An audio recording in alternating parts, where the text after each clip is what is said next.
Everyone, this is तनु टिप्टान और आज हम बात करेंगे हमारे एक इम्पॉर्टेंट कंसेप्ट को। मैंने आपको बताया था जब मैंने इम्पॉर्टेंट क्वेश्चन की सीरीज अपलोड की थी कि जो एंगल ऑफ इंसिडेंस है, ये जो क्वेश्चन है ये बहुत बार रिपीट हुआ है आपके एग्जाम के अंदर, है ना। ये जो इम्पॉर्टेंट क्वेश्चन की सीरीज थी जिसके अंदर मैंने सब बताया था कि प्रैक्टिकल के पॉइंट ऑफ व्यू से, थ्योरी के पॉइंट ऑफ व्यू से किस चैप्टर को आपको करना चाहिए, है ना। अच्छा, उसमें जो सबसे ज़्यादा जो हमने लास्ट ईयर के प्रीवियस ईयर क्वेश्चन भी देखे थे जिसके अंदर एंगल ऑफ इंसिडेंस सबसे ज़्यादा रिपीट हो रहा था। देख पा रहे हो मैनेजमेंट अकाउंटिंग का 2023 का क्वेश्चन पेपर है, सभी ऐसे क्वेश्चन पेपर अपलोड है, ठीक है। अच्छा, तो ये क्या रहा है एंगल ऑफ इंसिडेंस, उसको समझते हैं, है ना। चलो स्टार्ट करते हैं। सबसे पहले मैं एक लाइन ड्रॉ करती हूँ, थोड़ा सा टेढ़ी है ये, आप इसको सीधी बना लें, ठीक है।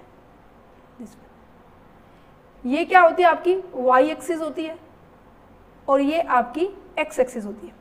बहुत आसान तरीके से समझेंगे। मुझे पता है कल सबका एग्जाम है ना। जिनका 2 मई का एग्जाम है उन सभी बच्चों की बात की जा रही है, जिनका आगे होने वाला है उन सब के लिए भी इंपॉर्टेंट है, ठीक है। सो आपके लिए टिप्स भी लेके आऊँगी कि ऑब्वियस ही बात है नर्वसनेस तो होगी कल के लिए, होनी भी चाहिए क्योंकि आपका एग्ज़ाम स्टार्ट हो रहे हैं और वो भी आपका फर्स्ट एग्ज़ाम मैनेजमेंट अकाउंटिंग का है। सो थोड़ा सा नर्वसनेस हो गया आपके अंदर तो होनी चाहिए, मैं ये कहती हूँ होनी चाहिए, ठीक है। चलो, बट उसको ओवरकम करने के लिए आपको अपने आप पे भरोसा रखना है कि आपने जितना किया है आपने वो अच्छे से किया है। अगर क्वेश्चन किसी भी तरीके से आ जाए, अगर आपको जैसे मान लीजिए आपको बजट का प्रॉपर पता है मतलब, तो आप उसके ऊपर हर चीज़ लिख सकते हैं। अगर आपको उसकी थोड़ी बहुत नॉलेज भी है तो, है ना, कुछ भी पूछ रहा है तो आप उसको मोल्ड करके कर सकते हैं, राइट। सो चलो देखो, यहाँ पे एंगल ऑफ इंसिडेंस क्या कहते हैं वो हम समझेंगे, ठीक है। बट उससे पहले जो हमने ब्रेक इवन पॉइंट में इसका ग्राफ समझा था, आई होप ये जो ग्राफ है मैंने जब ये चैप्टर करवाया था तब भी मैंने समझाया था और आज यही ग्राफ कहीं ना कहीं आज आपको यूज होने वाला है, राइट। अच्छा जी, तो सबसे पहले इन ग्राफ्स के अंदर पढ़ लेते हैं क्या कुछ दिया हुआ है।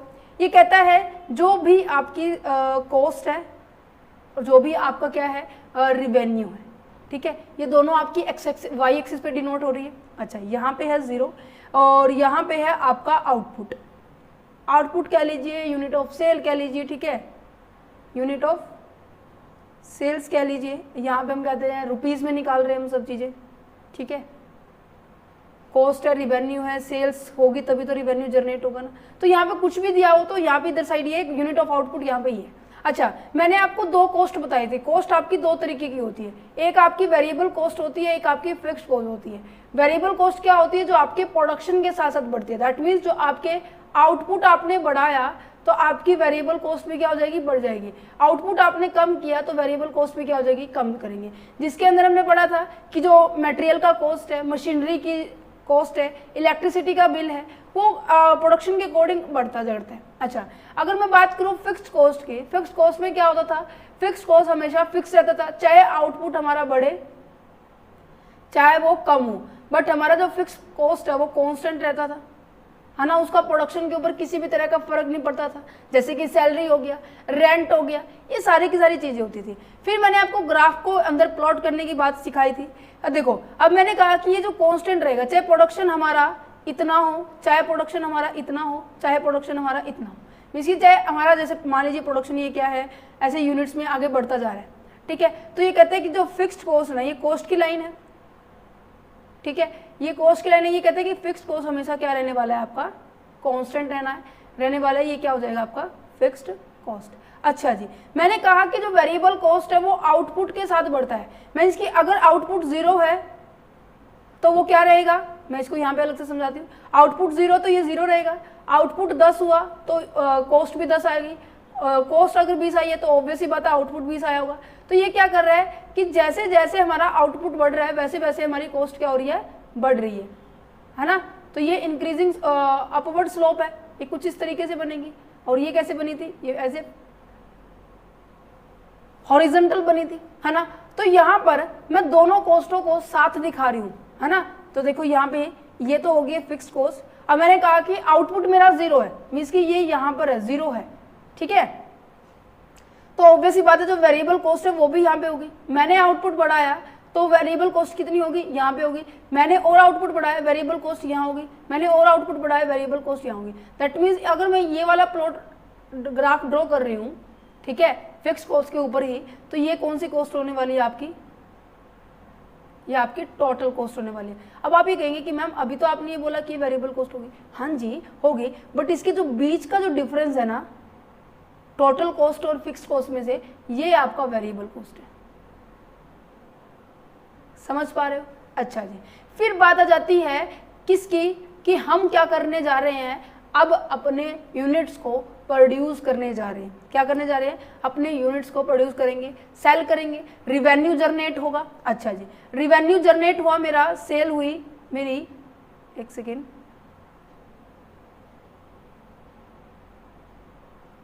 ये मान लीजिए आपकी सेल की कर्व है, सेल कह लीजिए, रिवेन्यू कह लीजिए, ठीक है, ठीक है। अच्छा जी, अब आपको ये सब चीजें समझ में आ गई। अच्छा, ये जो पॉइंट है जो यहाँ पर आ रहा है, ये पॉइंट, ये क्या नजर कर दिखाता है आपको, क्या बताता है कि ये क्या है, break even point. Break even point का मतलब क्या होता है कि जब आपकी कॉस्ट जो होती है, टोटल कॉस्ट जो होती है आपके टोटल रिवेन्यू के क्या होती है, इक्वल होती है ना। ब्रेक इवन पॉइंट का मतलब क्या है कि ऐसा पॉइंट जहां पर दोनों की दोनों चीजें क्या हो, इक्वल हो, इवन दैट मीन्स इक्वल हो, है ना। तो यहाँ पर देखो, ये जो कॉस्ट की गई है लाइन और ये जो आपकी रिवेन्यू की लाइन गई है, ये दोनों एक दूसरे पॉइंट पे मीट कर रही है। अच्छा, हमने बात की थी, इसको हम रुपीज के अंदर भी कैलकुलेट कर सकते हैं, ब्रेक इवन पॉइंट को, इसको हम यूनिट्स के अंदर भी कैलकुलेट कर सकते हैं। क्या आप सभी को इस चैप्टर के अंदर मैंने आपको फॉर्मूला बताया था? अच्छा जी, उसी को मैं गुरु यहाँ पे लिख रही हूँ। क्या था यहाँ पे, फिक्स्ड कॉस्ट अपॉन में क्या था हमारा, कंट्रीब्यूशन इनटू में अगर मैं सेल प्राइस से मल्टीप्लाई करूँ तो ये रुपीज में निकलेगा। अगर मैं कंट्रीब्यूशन पर यूनिट से डिवाइड करूँ और सेलिंग प्राइस पर यूनिट से डिवाइड करूँ तो मेरे पास यूनिट आती थी। अब मुझे ये फॉर्मूला लगाने की जरूरत भी नहीं है, मुझे इससे ये पता चल रहा है कि अगर मैं यहाँ पर इस पॉइंट को नीचे की ओर प्लॉट करूँ तो मेरा आंसर क्या आएगा, यूनिट्स में आएगा। अगर मैं इसी पॉइंट को इधर की तरफ लेके जाऊं तो ये क्या हो जाएगा, मेरा रुपीज में। मीन्स कि हमें इतनी कॉस्ट के ऊपर इतनी सेल करनी होगी, ठीक है, तो हमारा ना तो इस ये ऐसी सिचुएशन होगी जहां पर ना तो हमारा प्रॉफिट होता है ना ही हमारा लॉस होता है। अच्छा जी, मैंने कहा कि मैंने इस पॉइंट से ज्यादा रेवेन्यू जनरेट कर दिया, ज्यादा मतलब सेल की है, ज्यादा सेल की मीन्स की मान लीजिए यहाँ पे आ गई है सेल, है ना। अब आप ये देखो कि सेल ऊपर, ये कर्व कौन सी ऊपर है, ये कर्व कौन सी ऊपर है, सेल की ऊपर है। अच्छा, सेल्स हमारा क्या है, ज्यादा है, किसके कंपैरिजन में, हमारे कॉस्ट के कंपैरिजन में।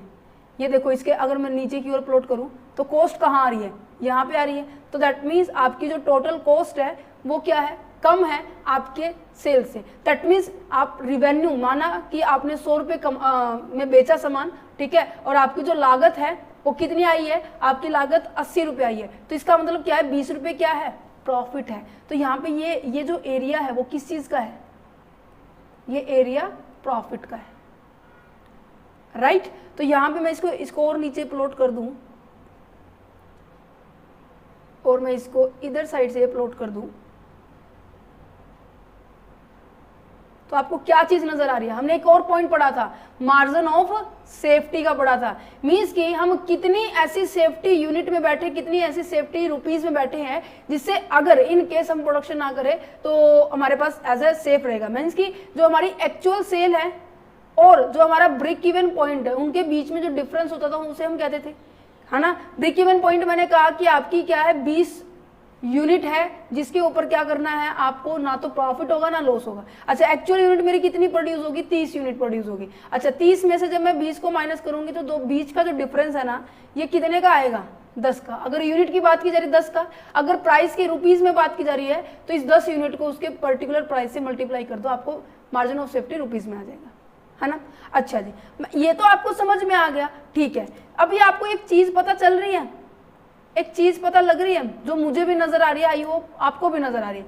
मीन्स कि जब जब हमारी सेल ब्रेक इवन पॉइंट के राइट हैंड साइड की ओर जाएगी, दैट मीन्स ये वाला एरिया होगा, ये वाला एरिया होगा, उसे हम क्या कहेंगे, प्रॉफिट वाला एरिया कहेंगे, है ना। जब जब हमारी सेल ज्यादा होगी किससे, हमारे कॉस्ट से, तो उसे हम क्या कहेंगे, प्रॉफिट वाला एरिया।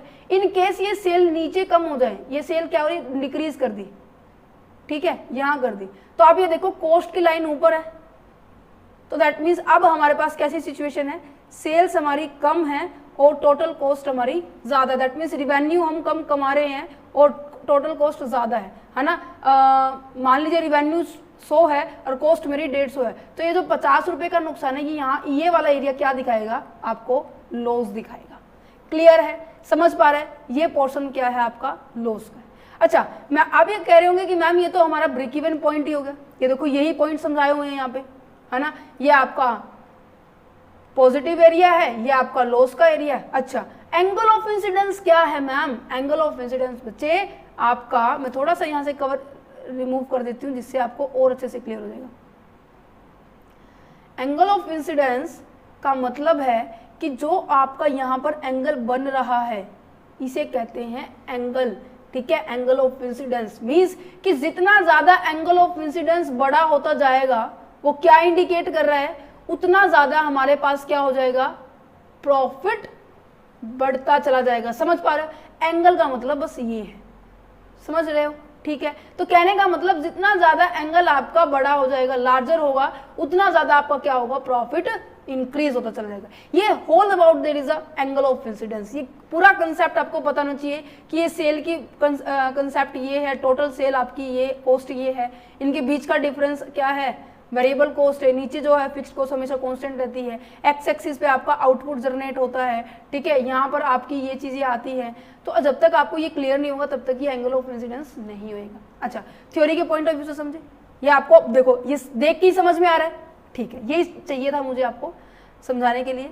अच्छा, the angle of incidence is a break even point analysis, देखो ये पॉइंट है ना, ब्रेक इवन एनालिसिस से बहुत ज्यादा कनेक्टेड है, सो दैट्स द रीजन इसको हम ये कहते हैं। ओके, कहते हैं कि रेफर टू द एंगल, एक ऐसा एंगल है जो कि बनता है कैसे, by the intersection of the total cost line and the total revenue line. ये ऐसे कह रहा है कि जो आपका जो कॉस्ट है, एक सेकेंड, ये जो आपकी जो एंगल ऑफ इंसिडेंस है वो कैसे बनती है, वो जब हम अपनी कॉस्ट से आपकी जो सेल है, जो इनकम है, वो इंटरसेक्ट होगी और जो यहाँ पे बनाया जा रहा है उसे हम कहेंगे एंगल ऑफ इंसिडेंस। ओके जी। अच्छा, होना ब्रेक इवन पॉइंट ग्राफ, ये ब्रेक इवन पॉइंट का हमें ग्राफ पता होना चाहिए। ये विजुअली इंडिकेट कर रहा है, indicator of the profit earning capacity of the business. ये बता रहा है कि कितना हम प्रॉफिट में पोजीशन है, कितनी हमारी पास कैपेसिटी है। तो जितना ज्यादा ये बड़ा होता जाएगा एंगल, उतना ज्यादा हमारा ये जो क्या है angle of incidence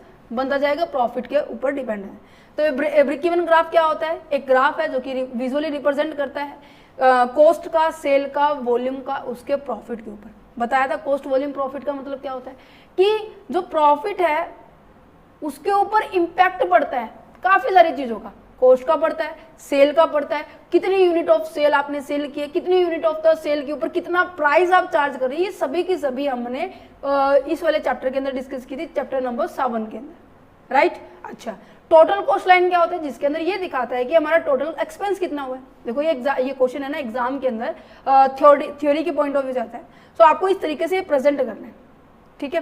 total cost के बारे में पता लग गया। अच्छा, फिर आ जाता है एंगल ऑफ इंसिडेंस कैसे फॉर्म होता है। एक ऐसा पॉइंट होता है जहां पर टोटल कॉस्ट लाइन क्या करती है, इंटरसेक्ट करती है टोटल रिवेन्यू लाइन से, और ये पॉइंट रिप्रेजेंट करता है ब्रेक इवन पॉइंट एनालिसिस में where the total cost equal होती है टोटल रिवेन्यू से and there is no profit and no loss. यही हमने पढ़ा, क्या हमने यही पढ़ा, ये ब्रेक इवन पॉइंट है और इसके ऊपर जितना भी होगा ये एंगल ऑफ इंसिडेंस बनना है, ठीक है।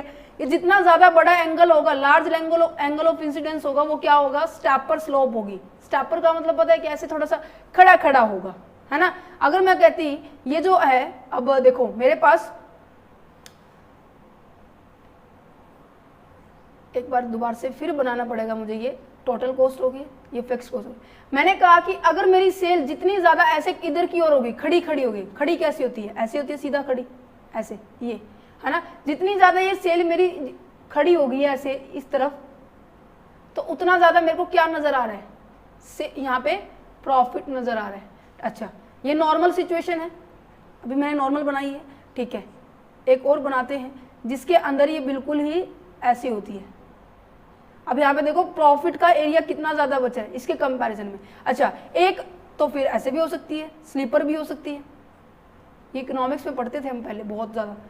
एक ऐसे भी हो सकती है,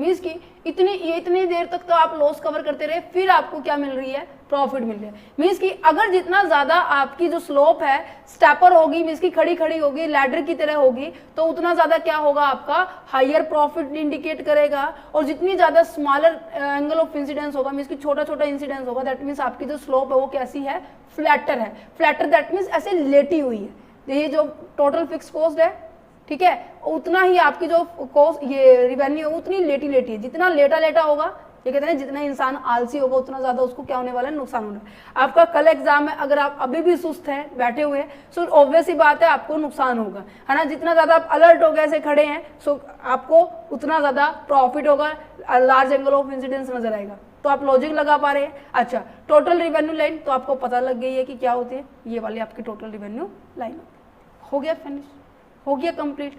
unit of angle of incidence, ठीक है, कंक्लूजन आप ड्रॉ कर सकते हैं, है ना। प्रॉफिट को इंडिकेट करता है कि कितना हम प्रॉफिट कमा रहे हैं, उसकी कैपेसिटी बताता है ना। और यहाँ पर अगर क्वेश्चंस में नीचे परसेंटेज में गिवन है, इसका देखो हम परसेंटेज भी निकाल सकते थे ना मार्जिन ऑफ सेफ्टी में।